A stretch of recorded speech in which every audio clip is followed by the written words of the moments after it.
If your Battlefield 6 game is not launching, the issue could be coming from your corrupted game settings that you have done. So to completely reset the game settings, to make sure it goes to the default original settings again, we need to open this file explorer, and here we need to come up here in the documents folder, and you can see this Battlefield 6 folder.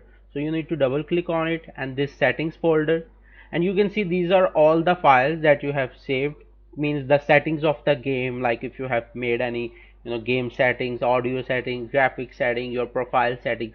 So all this is saved here. So sometimes these settings can got corrupted, which can make your game unable to launch. So to fix it, we need to completely remove this folder. You can either remove this thing, you can remove this Battlefield 6 folder, or you can just double click on here, and this is the easiest way. So just completely remove this settings folder and delete it, and it has been deleted now. We also need to make sure that we delete it from the recycle bin. So we will double click on the recycle bin, and you can see it's there. So we will click on empty recycle bin and click on yes button.